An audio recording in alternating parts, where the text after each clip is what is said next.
Hello class, in our previous videos I had started my discussion on Fayol's principles of management.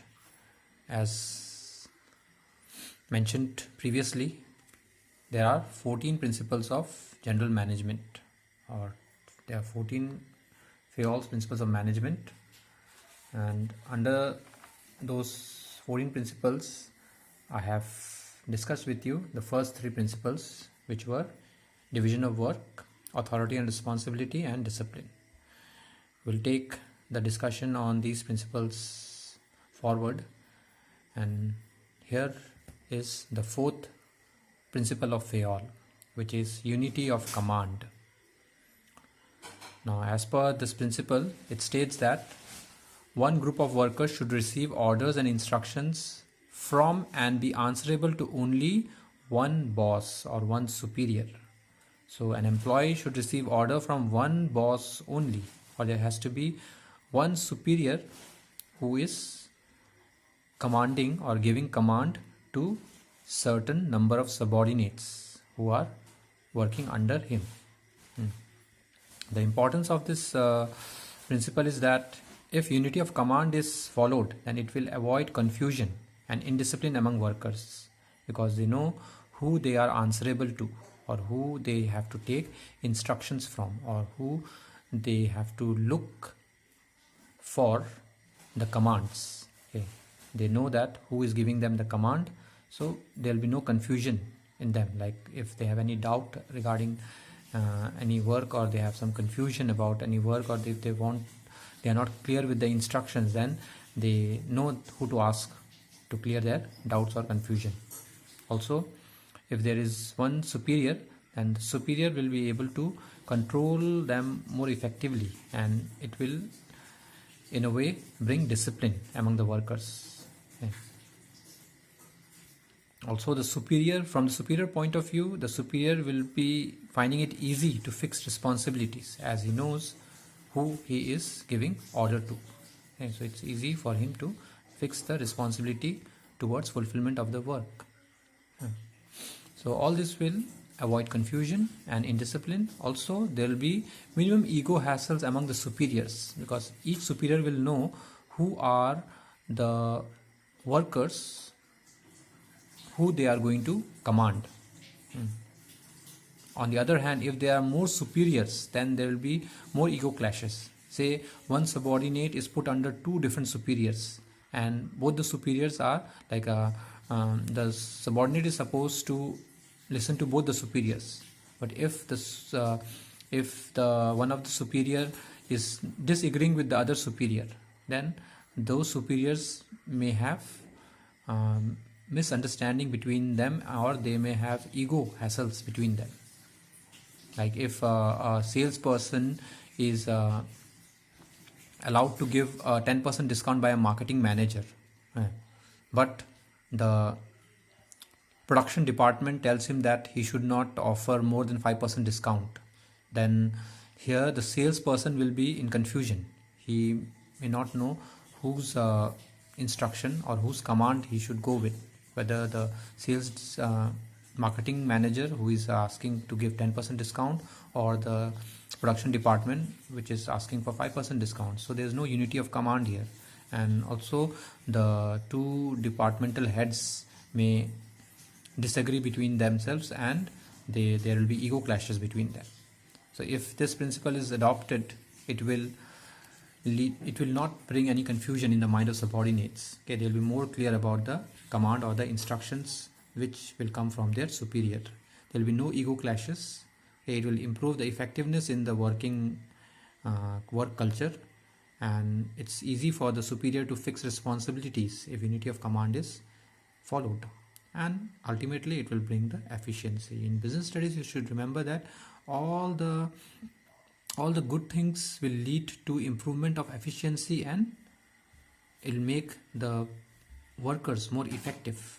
Okay, these two are the keywords which is behind every principle. Okay, its ultimate goal is to do the work efficiently and effectively. But if principle unity of command is violated, then that will bring confusion in the mind of employees, and they may tend to escape from responsibilities Okay, they may put the blame that I didn't understand the command given by one of the superior, or since there were two superiors commanding them, they were in confusion like who to obey or what the instruction was. Okay. There will be ego clashes between the superiors if more superiors at a time are commanding the same subordinates. Also, it will be difficult to maintain the discipline in the management without a unity of command. The next principle here is unity of direction. Now, unity of command was relating to the order or instructions to the subordinates. Now, unity of direction emphasize on the common goal of the organization or the management. So there are so many people who are working in management or who are coming together to form the management. So the efforts of all these people have to be focused and they should go in one direction only. And that direction is achievement of the organizational goal or the common goal. So there has to be one head and one plan. Everyone has to follow a plan for the various activities that they are involved in, such that the ultimate motto of those activities is to achieve the same objectives. So the various efforts of the people in the management have to be directed towards achievement of the common goal. Once unity of direction, that is, they have to know in what direction their efforts has to go, and that will be the common goal which will give them the direction. So it will lead to coordination in the management. Also, it will avoid duplication and overlapping of work, because when they know exactly what they want to achieve or what is the expected result of the work, then they will be very clear about how much they have to put the effort or what work they are supposed to perform. It will promote optimal utilization of resources. The resources of organization will be used to its optimum level. It will be easy to fix the accountability of the employees, and everyone will be working at their own level in their best of capacity, since they know the direction where they have to head, which is achieving the organizational goals. So if the principle of unity of direction is adopted, then it will unify the entire management and lead them to one direction. It will lead them to one direction. Also, it will help them in achieving the organizational goals, and it will bring coordination due to the unity in activities. But if the unity of direction is violated, that will decrease the efficiency. It will be difficult for the management to achieve their objectives, and there will be lack of coordination, since no one will be focused about what the objective of the management is or where the management wants to reach as a result of the various activities which is going on in the organization. So there has to be a common goal, and the efforts of all has to be directed towards achievement of that common goal. Even though they may be engaged in different activities, but the ultimate result of all those activities should be the common goal for which the management has been established or management has been formed.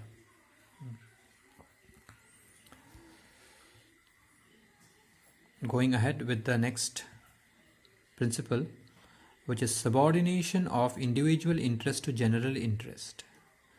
Individual interest means personal interests or your personal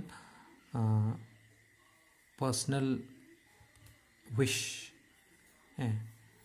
as an individual, what you want for yourself. Whereas general interest means group objectives, or which is for the benefit of all. That is general interest. Subordination means to put it down. Now here the subordination is asked for individual interest. That is, in a management, any person or any employer has to give his individual interest a second place than the general interest. That is, he has to put down his individual interest in before the general interest. He has to give less importance to his individual interest than general interest. So it is the duty of every individual in the organization that he has to give the organizational interest more importance than his personal interest. Because if the objectives of an individual are in the same direction as organization, there is no problem. But if the individual interest and the organizational interest or the general interest are going in the opposite direction, then in such a case the individual interest has to be sacrificed before the general interest. So that is the meaning of subordination of individual interest to general interest. Because this principle is important because it will help in achievement of organizational goal. It will bring the individual and coordination. It will bring a coordination between the individual and the organizational goal. Because the individual cannot just think from his perspective or from his personal interest in the work that he is doing. He should not be only concerned about his comfort or his problems all the time when he is working for the organization. Okay, he has to keep the organizational goal always before his personal or individual interests. And any selfish motive of employees should be sacrificed. It will lead to sacrificing the selfish motive of employees if the employee is motivated by giving general interest more preference over the individual interest. But if this is violated, then the organizational goals may not be achieved, because the individual interest will always be overshadowing the general interest. The general interest will be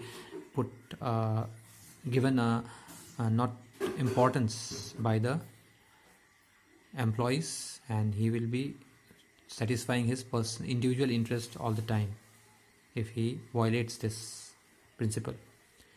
Even employees will suffer in the long run, because if he will keep on satisfying his individual interest, in the long run he will become ineffective and he will be of no use for the management, because he had been focusing only on his personal interests, and he may not be a fit employee in the long run for the management, and the person will be only emphasized on personal goals rather than organizational goals.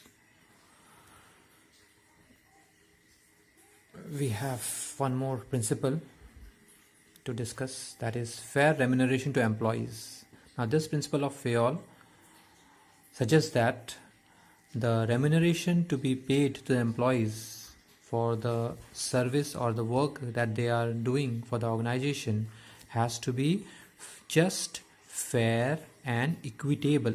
It's not that all the employees will be given the same remuneration, but it has to be justifiable as per the work or the efforts he is putting in, has to be fair and should be equitable, not equal but equitable, that is suitable to the efforts and the job position which the employee is holding. So the compensation method has to be just, fair and equitable to all.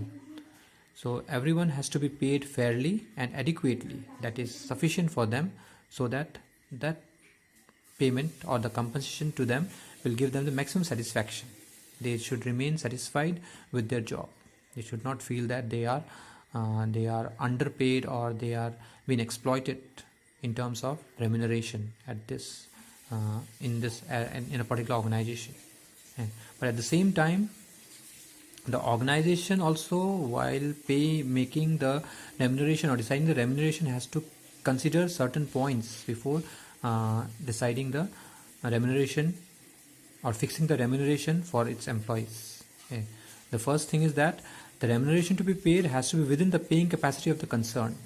It's not that the organization may promise them very high salary which is beyond the capacity of the concern. If it is beyond the paying capacity of the concern, then in the long run it may not be able to sustain the employees. They may promise them high salaries, but if they are not able to pay them the same salary consistently, then that will lead to labor turnover. The labor or the employee may not stay for long in the same organization.